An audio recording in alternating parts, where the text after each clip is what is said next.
de l'article 64 de la Constitution. Et surtout parce que nous sommes des patriotes Congo, nous ne pouvons pas accepter qu'un individu puisse dilapider les legs de nos ancêtres.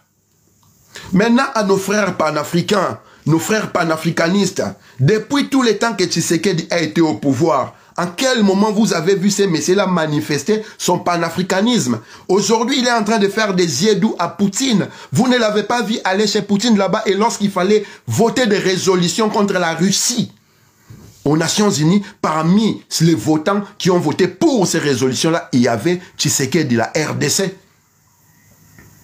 La honte de la nation, il va quémander à ce que les Burundais viennent défendre la RDC. Quémander à ce que l'Afrique du Sud vienne défendre la RDC, à ce que l'Angola. Il va quémander les Tchad, au Tchad qu'ils envoient des Tchadiens. Et aujourd'hui, il va quémander au Mali. Chers panafricains, nous sommes dans ce combat qui veut libérer notre continent de l'emprise de l'impérialisme et faire sauter les cloisons coloniales que nous appelons les pays afin de créer la nation Congo qui va nous mettre ensemble. Mais cette démarche-là ne doit se faire qu'avec de vrais panafricanistes patriotes, ceux qui savent défendre les intérêts des territoires et des populations auxquelles il a la direction. Ils ont la direction, je voulais dire. Et le cas de Tshisekedi, dans les 6 ans de son pouvoir, vous avez vu comment il a tourné les dos, aller pleurer aux États-Unis, aller pleurer en France, en Angleterre, par-ci, par-là. En aucun moment, il n'a fait allusion à l'Afrique et aux forces africaines pour régler les problèmes. Ne vous mêlez pas de cette affaire. Nous avons un problème dans la cloison qu'on appelle la RDC. Ce problème-là est qu'un de nos frères sorciers a ouvert la porte et il a permis à tous les sorciers environnants de rentrer à la maison. Et cette affaire-là a voulu que nos frères, nos sœurs, nos enfants, nos parents meurent, périssent tous les jours. Avant de dégager les autres sorciers là qui sont rentrés, la première des choses est que nous devons mettre hors d'état de nuire ces sorciers qui a ouvert la porte. Et les sorciers en question en RDC aujourd'hui, c'est Tshisekedi. Aujourd'hui, pendant les règnes de pouvoir de Tshisekedi, nous ne pouvons pas taper Kagame directement parce que ce sont les membres de sa clique tribale qui ont chanté à Kinshasa, Yonani Oboya Kagame. Ils ont ramené Kagame à Kinshasa, ils l'ont célébré, un des responsables du génocide bantou actuel. Nous ne pouvions pas taper Kagame directement parce que nos frères, quelques frères Balouba, se positionnaient entre et servaient de bouclier aux occupants. Nous ne pouvons pas aujourd'hui faire face à l'occupation tant que ces boucliers-là s'y trouvent. Et ces boucliers-là, celui qui les tient, il s'appelle Félix Tshisekedi. Voilà pour combattre l'occupation et dégager ceux qui attaquent le Congo aujourd'hui, ceux qui ont conquis nos terres. Nous devons commencer par dégager Tshisekedi. Ces frères, ces quelques frères Balouba, je ne vais pas généraliser. Vous devez reprendre conscience et comprendre qu'aujourd'hui, nous sommes en train de parler de la survie de la nation. Et quand nous parlons de la nation, je le répète, la nation vient de la famille. La famille fait les clans fait la tribu fait l'ethnie fait le peuple et les peuples font la nation. Il ne s'agit plus d'une tribu, il ne s'agit plus de sauver un semblant de pouvoir tribal. Il s'agit de sauver la nation. Et le problème le problème aujourd'hui au Congo, c'est votre frère tribal Tshisekedi qui nous a mis dans cette situation-là. Vous devez sauver la mise et honorer votre tribu. Nous devons mettre ensemble Tshisekedi hors d'état de nuire et vous allez nous rejoindre dans les combats de la résistance pour en finir avec Kagame, en finir avec Museveni et tous les dictateurs qui pilulent dans la région, qui empêchent à l'Afrique de respirer. Pour la simple raison que dans son cœur, il est étouffé. Le Congo. Et qui permet cela? Museveni, Kagame. J'entends certains dire que Kagame c'est un patriote rwandais, Museveni c'est un patriote Tutsi, pardon. Ce n'est pas vrai. Kagame et Museveni, ce sont des mercenaires des impérialistes. Ce sont des chefs de bande de mercenaires des impérialistes. Ce que vous appelez Rwanda Defense Force, ce n'est pas la force de défense rwandaise. C'est des mercenaires au service de l'Empire. Pareil, UPDF, Uganda People Defense, c'est des mercenaires au service de l'Empire. Parce que si c'était des forces qui défendaient des Africains, En aucun moment, ils auraient déployé leurs éléments, venir s'aimer la terreur des atrocités, des meurtres, des crimes, un génocide chez leurs voisins. La sagesse africaine empêche cela. On ne peut s'appliquer dans la sorte que lorsque nous travaillons pour les intérêts de nos vrais ennemis. Et les vrais ennemis du Congo, c'est l'Empire. Les vrais ennemis du Congo, c'est l'impérialisme. Là où Tshisekedi va pleurer tout le temps. C'est eux les vrais ennemis du Congo. Ça fait plus de 30 ans que Kagame fait ce qu'il fait dans la région.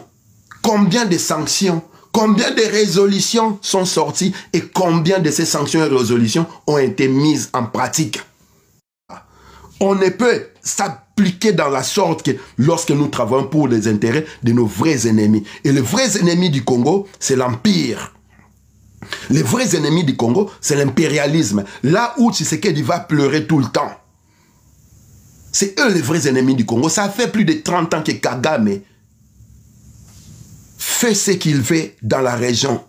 Combien de sanctions, combien de résolutions sont sorties et combien de ces sanctions et résolutions ont été mises en pratique. Nous devons neutraliser Kagame, nous devons neutraliser Museveni. Et pour ce faire, chers panafricains, nous devons commencer par neutraliser Tshisekedi qui sert de bouclier à ces gens-là. Le combat aujourd'hui n'est pas différent des combats que nous avons toujours menés depuis celui de la libération du Congo. Sauf que il y a un problème, les sorciers aujourd'hui au Congo s'appellent Tshisekedi. On doit les mettre hors d'état de nuire. Il est hors de question aujourd'hui de sauver Tshisekedi. Il doit dégager. Parce qu'il a montré une incompétence, une incapacité notoire à s'assurer du bien-être collectif des Congolais. Le Congolais est paupérisé à l'extrême, je l'ai dit. Le Congolais est en train de ramper comme des serpents. Le Congolais ne sait plus marcher correctement. Je vous donne l'exemple et je répète à nouveau comment dans des armées sérieuses on peut payer des mercenaires 15 000 $ et les enfants du pays moins de 100 $. Il n'y a pas un problème quelque part. Le combat n'est pas de sauver Tshisekedi parce que Tshisekedi est le problème aujourd'hui.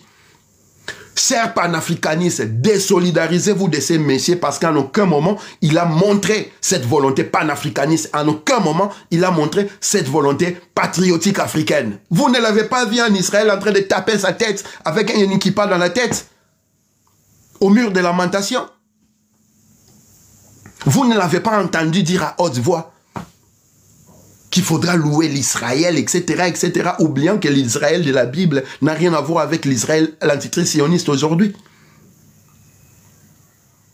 Et toute personne qui est dans le vrai combat connaît ces subtilités-là. Lorsque vous avez quelqu'un qui est censé être votre président et qui soit incapable de sortir les diables du détail, il y a un gros problème. Et le gros problème, les Congolais sont en train de le vivre aujourd'hui. Tshisekedi nous a ramené à la case départ, c'est-à-dire en 1997, lorsque les Rwandais ont pris le pouvoir en RDC sous couvert de l'AFDEL.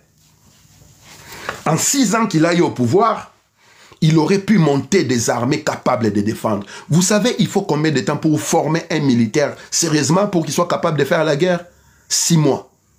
Comptabilisez maintenant dans 6 mois, pendant 6 ans. C'est-à-dire, si il fallait former des militaires, on aurait 12 militaires parce qu'on forme un militaire en 6 mois. Maintenant, imaginons s'il avait recruté 10 000 jeunes entre 18, disons entre 16 et 20 ans pour les former dans les 6 ans, nous aurions en ce moment 120 000 militaires prêts à faire la guerre. Mais les militaires prêts à faire la guerre, ce n'est pas suffisant parce que ce n'est pas ce qui manque au Congo. Un militaire doit être bien nourri, bien logé, bien habillé et surtout bien armé. Et pour ce faire, c'est l'État qui doit se charger de cela. Qu'est-ce que l'État congolais a fait de vos militaires pendant 6 ans? À part les mettre dans une pauvreté extrême à tel point qu'ils sont en train de pleurer dans des vidéos tous les jours parce qu'ils manquent à manger. Voilà pourquoi ils battent en retraite. Comment se fait-il que celui qui arrive au pouvoir ne comprend pas que pour protéger les pays de tous les ennemis intérieurs comme extérieurs, il faut avoir des armées sérieuses, bien nourries, bien logées, bien vêtues et surtout bien armées. Admettons, les FARDC sont infiltrés, parce que moi j'appelle les FARDC, Forces Armées Rwandaises déployées au Congo. Je répète encore, dans les 6 ans, si Tshisekedi était sérieux, en formant 10 000 personnes, on aurait eu 120 000 militaires aujourd'hui. Qu'est-ce que Tshisekedi a fait? Et s'il avait investi conséquemment comme un chef de l'État, le Congo a besoin de plus de 5 millions de militaires pour défendre ces terres-là. Vu les richesses, vu les velléités de nos voisins qui veulent tout le temps nous foutre dans la merde, vu les yeux et les mains impérialistes sur nos territoires, nous avons besoin d'avoir des armées sérieuses. Et en 6 ans, Tshisekedi a montré ses limites. Et depuis que le Congo est Congo, on n'a pas connu une telle médiocrité. Voilà pourquoi j'ai fait cette vidéo. Lorsque vous sortez dans la rue, la question n'est pas de soutenir les FARDC. Les FARDC sont censés être des forces congolaises et l'État congolais est dans l'obligation d'apporter les moyens pour soutenir les FARDC. Lorsque vous avez des responsables qui dirigent le pays, brandir, au lieu de parler des armées, parle de Wazalendo, qui est normalement une force paramilitaire ou, entre guillemets, des milices. Il y a un sérieux problème. Lorsque vous avez des responsables qui sont censés diriger les pays, invoquer que les armées étrangères viennent pour vous défendre, il y a un sérieux problème. On les a entendus parler, les Burundais sont là, après les Angolais, après les Sud-Africains. Maintenant, ils négocient au Tchad, au Mali, vers les États de l'AES. Chers camarades panafricains, je suis votre frère panafricain, on se connaît. Il faut donner à ces messieurs-là une fin de non-recevoir. Si vous voulez aider le Congo, vous avez des patriotes congo-panafricanistes qui ont la même vision que vous, qui ont toujours émis cette volonté-là de travailler avec vous et qui ont fait ces démarches-là et qui sont prêts aujourd'hui à prendre leurs responsabilités. Mais pour l'instant, aidez-nous à dégager Tshisekedi. Tshisekedi doit dégager. Et je répète encore, s'il a un semblant de dignité encore, il devrait démissionner. Mais comme il n'a pas de dignité, il faut les dégager. Maintenant, vous les FARDC, lorsque vous regardez les images de vos frères d'armes qui sont au front, ça ne vous dérange pas de voir vos frères d'armes au front, là où il y a la mort, pleurer parce qu'ils n'ont pas à manger, pleurer parce qu'il manque de munitions. Vous, les FARDC qui êtes à Kinshasa, vous servez à quoi? Vous avez prêté serment sous les drapeaux, servir et défendre la nation et non l'individu. Lorsqu'un individu devient un problème, lorsque l'individu commence à mettre en danger vos frères d'armes, à faire tuer vos frères d'armes, tout militaire bien formé agit en conséquence et met hors d'état de nuire cet individu. Qu'est-ce que vous attendez, vous, les militaires congolais, à prendre vos responsabilités et à mettre hors d'état de nuire ces civils qui sont en train de faire sacrifier vos frères d'armes au front? Ces civils qui vous empêchent de vous occuper sérieusement de vos familles avec un salaire de moins $100 par mois. Ces civils qui vous fait dormir affamés dans des logements indécents et surtout qui vous laissent vous habiller n'importe comment à tel point que les militaires congolais est devenu les militaires les plus sales du monde. C'est un appel à vous, les FARDC, patriotes républicains. Prenez vos responsabilités, mettez hors d'état de nuire Tshisekedi et sa classe politique. C'est en ce moment-là que nous allons commencer le travail. Maintenant, pourquoi il faut dégager Tshisekedi, chers amis?